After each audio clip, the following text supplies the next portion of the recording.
Hello friends, आप देख रहे हैं आपका चैनल शेयर बाजार विद आयुष। और दोस्तों बात करेंगे इस वीडियो में किसके बारे में, टाटा मोटर्स के बारे में।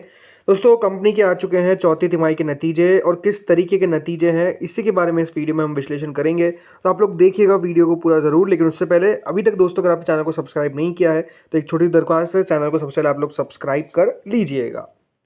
सो फ्रेंड्स, आप देख सकते हैं हम कंपनी के नंबर्स पर आ चुके हैं और ये है दोस्तों कंपनी के नंबर्स। अब देखते हैं किस तरीके के कंपनी के नतीजे हैं। शुरुआत करते हैं कंपनी के रेवेन्यू से। एक बात ध्यान रखिएगा, हम बात किसके बारे में कर रहे हैं, हम बात कर रहे हैं कंसोलिडेटेड ऑडिटेड फाइनेंशियल रिजल्ट्स।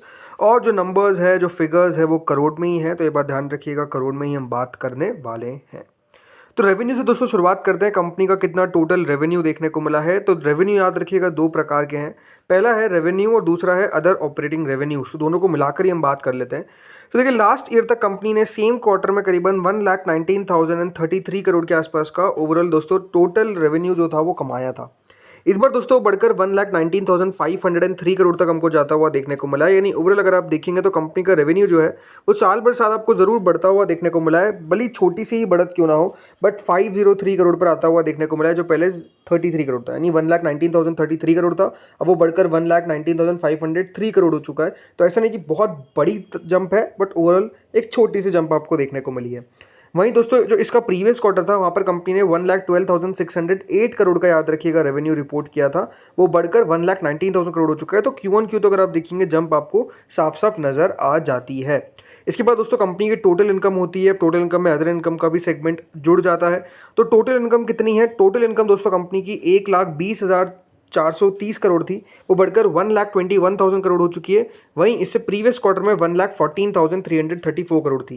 यानी यहाँ पे भी अगर आप देखेंगे तो ओवरऑल आपको बढ़त देखने को मिलेगी, भले वो बढ़त वाई वाई अगर आप देखेंगे तो है, और क्यू ऑन क्यू भी अगर आप देखेंगे तो बढ़त आपको साफ साफ नज़र आ जाती है।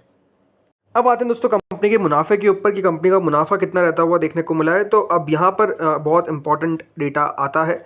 तो देखिए पिछले साल तक कंपनी का जो प्रॉफिट था वो कितना था, वो था दोस्तों 17,528 करोड़। जी हाँ, और वो इस बार घटकर कितना हो चुका है, 8,556 करोड़।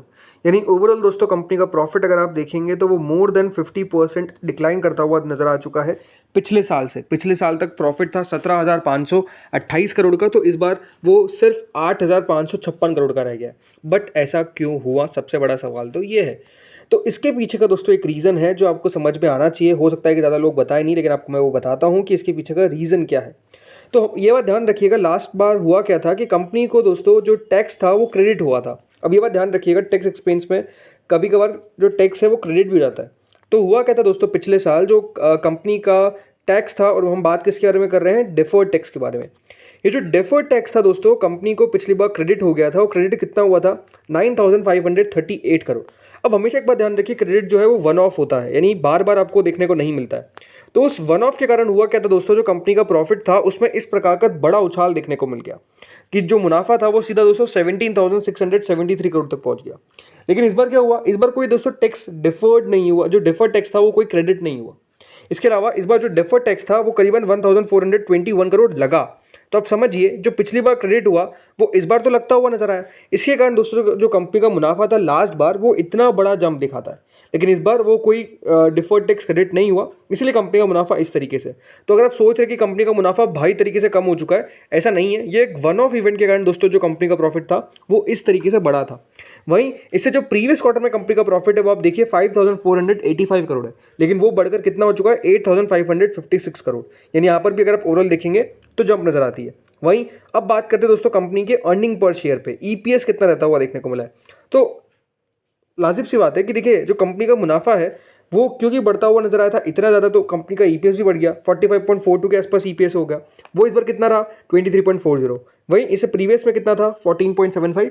तो वाई वाई कमी है बट क्यू ऑन क्यू बढ़त है। बट ओवरऑल अगर आप नंबर्स को देखेंगे तो नंबर्स बुरे नहीं है। क्यों मैं कह रहा हूँ, बिकॉज इसके पीछे का रीज़न है कि बाजार का अनुमान क्या था। दोस्तों ये आप देखिए, ये है बाजार का अनुमान जो सीएनबीसी टीवी 18 ने पोल किया था। उसके हिसाब से सीएनबीसी के हिसाब से दोस्तों मुनाफा आना चाहिए था 7,841 करोड़। आया कितना है, 8,470 करोड़। यानी जो सीएनबीसी टीवी 18 का पोल था उससे भी ज़्यादा बेहतर नंबर्स जो है वो दोस्तों कंपनी ने रिपोर्ट किए in terms of profit. Profit 8,470 crore आना चाहिए था, आया है सॉरी, आना कितना चाहिए था 7841 करोड़, लेकिन आया कितना है 8470 करोड़। यानी जो अनुमान था उससे बेहतर दोस्तों कंपनी ने नतीजे रिपोर्ट किए, अब ये मान सकते हैं। वहीं अगर और कुछ नंबर्स की बात करते तो जैसे कि अगर आप रेवेन्यू की बात करते तो रेवेन्यू थोड़ा सा ज़्यादा एक्सपेक्ट किया गया था 1230 करोड़ के सॉरी 1.23 लाख करोड़ के आसपास, लेकिन आया कितना है 1.19 lakh crore, which is almost 3.25% down. यानी जो एस्टिमेट था उससे कम आता हुआ देखने को मिला। एबिटा आप देखिए, एबिटा एक्सपेक्टेशंस था कि करीबन 16,539 करोड़ होगा, आया है 16,992 crore, which is again 2.7% jump. Margins 13.4% की एक्सपेक्टेशंस थी, आए 14.2%, 80 बेसिस पॉइंट बेटर किया है कंपनी ने जो बाजार का अनुमान था। तो एक बात दोस्तों आप समझिए कि जो बाजार का अनुमान दिख रहा है उससे बेहतर कंपनी के नतीजे आते हुए देखने को मिल रहे हैं, ये क्लियर है। अब कुछ और नंबर्स की बात करते हैं, जैसे कि दोस्तों जेएलआर, राइट। जो जेएलआर रेवेन्यू है वो 7.7 बिलियन पाउंड्स पर देखने को मिला है। अब यहाँ पर कमी देखने को मिलती है ऑलमोस्ट 1.7% की। इबिटा दोस्तों 15.3% पर आया है, यहाँ पर भी 100 बेसिस पॉइंट की कमी देखने को मिलेगी। और जो इबिट है वो 10.7% पर आया है, यहाँ पर 150 बेसिस पॉइंट की बढ़त आपको देखने को मिल जाएगी। फ्री कैश फ्लो आप देखिए, automotive free cash flow company का कितना हो चुका है। जो फ्री कैश फ्लो था दोस्तों पिछले साल तक के मुकाबले इस साल में 5.3 के यानी 5,300 करोड़ बढ़ता हुआ नजर आया, अब हो चुका है 19.4 करोड़ के आसपास, 19,400 करोड़ के आसपास, ये आप समझ सकते हैं जो पिछली बार के हिसाब से। इसके अलावा जो कंपनी का कमर्शियल व्हीकल का बिजनेस है उसका जो रेवेन्यू है वो 21,500 करोड़ पर देखने को मिला है, 0.5% की कमी यहाँ पर भी देखने को मिली है। इबिटा 12.2% पर आया है, 20 बेसिस पॉइंट बढ़ चुका है। वहीं इबिट 9.7% पर आया है, 10 बेसिस पॉइंट के आसपास का जंप है। पैसेंजर व्हीकल का रेवेन्यू 12,500 करोड़ पर देखने को मिला है, यानी करीबन 13.1% डाउन आपको नजर आ जाएगा। वहीं जो इबिटा है वो 7.9% पर आया है, विच इज 60 बेसिस पॉइंट्स मोर, और इबिट जो है वो 1.6% पर आया है, which is 130 basis point down. यानी यहाँ पर कंपनी ने खराब प्रदर्शन करा है। एक बार जेएलआर के नंबर्स को और अच्छे तरीके से देखते हैं। देखिए जेएलआर का नंबर बहुत इंपॉर्टेंट होता है बिकॉज ये सबसे याद रखिएगा इंपॉर्टेंट पार्ट है टाटा मोटर्स का। तो FY25 में कंपनी ने किस तरीके का प्रदर्शन किया।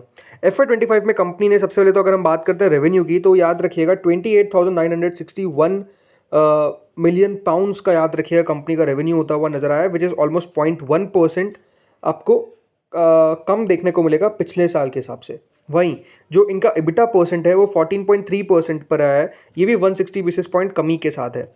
इबिटा अगर इबिट परसेंट के बारे में बात करें तो वो 8.5% पर है। वहीं जो कंपनी का प्रॉफिट बिफोर टैक्स है वो 2489 मिलियन पाउंड्स पर देखने को मिला है, which is again 324 million pounds more than the expected, मतलब 324 मिलियन पाउंड ज़्यादा है पिछले बार के हिसाब से। यानी ओवरऑल अगर आप नंबर्स को देखते हैं तो दोस्तों ये नंबर्स अच्छे नज़र आते हैं, कोई ख़राब नंबर्स नहीं है, ये आप समझ सकते हैं बिकॉज एक्सपेक्टेशंस और जो नंबर्स निकल कर आ रहे हैं उसमें कंपनी के नंबर्स बेहतर नज़र आ रहे हैं जो अनुमान लगाया जा रहा था।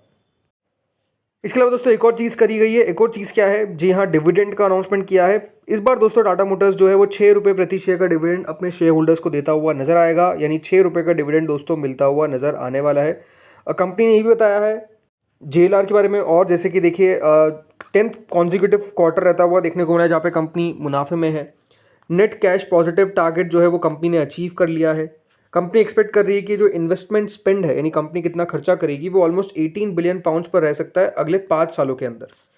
कंपनी ने ये बताया कि कंपनी लगातार जो ग्लोबल चैलेंजेस है इसको इवैल्यूएट करती हुई नजर आएगी, और कंपनी ने ये बताया कि और जो ज़्यादा अपडेट्स है वो मिलेंगे कब, 16 जून 2025 को। ये बात ध्यान रखिए कंपनी का इस दिन इन्वेस्टर डे है, तो और जो भी कंसर्न्स है जो भी क्वेश्चंस है उसका दोस्तों कंपनी 16 जून को याद रखिएगा आंसर्स देती हुई नजर आएगी। तो अगर आप इन्वेस्टर डे के साथ जुड़ेगा अगर आपको और कंपनी के बारे में इन्फॉर्मेशन चाहिए। अब देखते हैं दोस्तों कल किस तरीके से टाटा मोटर्स इन नंबर्स पर रिएक्शन देता है। देखिए ये बात सही है कि कंपनी की जो रेवेन्यू है वो उस तरीके से नहीं बढ़ रहा है। ऑटो सेल्स के आंकड़े वगैरह आते हैं तो टाटा मोटर्स के उतनी ज़्यादा बेहतरी नहीं है कि हाँ इस बार अब बहुत बड़ी जंप देखने को मिल रही है। बिकॉज ये बात ध्यान रखिएगा पहले कंपनी ने फर्स्ट मूवर एडवांटेज लिया था ईवीज़ के अंदर, उसके कारण कंपनी ने काफ़ी बड़े प्रदर्शन किया। इसके अलावा अगर आप देखेंगे जेएलआर का एक टर्नअराउंड देखने को मिला, उससे कंपनी को अच्छा बेनिफिट हुआ। लेकिन अब ऐसा लगता है कि जिस तरीके से वो टर्नअराउंड देखने को मिला उसका क्या एक सैचुरेशन पॉइंट हो चुका है, ये अपने आप में एक सवाल है कि अब बहुत बड़ी ग्रोथ जो है वो यहाँ पर दिख नहीं रही है। इसके अलावा देखिए जो कंपटीशन है वो भी कंपनी हैवी फेस कर रही है, लाइक एम से, ये अपने आप में बहुत बढ़िया करता हुआ नज़र आ रहा है। तो ये भी एक रीज़न हो सकता है, but no doubt Tata motors थोड़ा सा स्टॉक पिट चुका है। अब देखना यही होगा कि किस तरीके से कल रिएक्शन देता है। आप लोग बताइए कमेंट सेक्शन में आपको क्या लगता है। मेरे हिसाब से दोस्तों कंपनी को गुड नंबर्स की कैटेगरी में रखा जा सकता है। इस वीडियो में इतना ही था। Thank you friends for watching this video.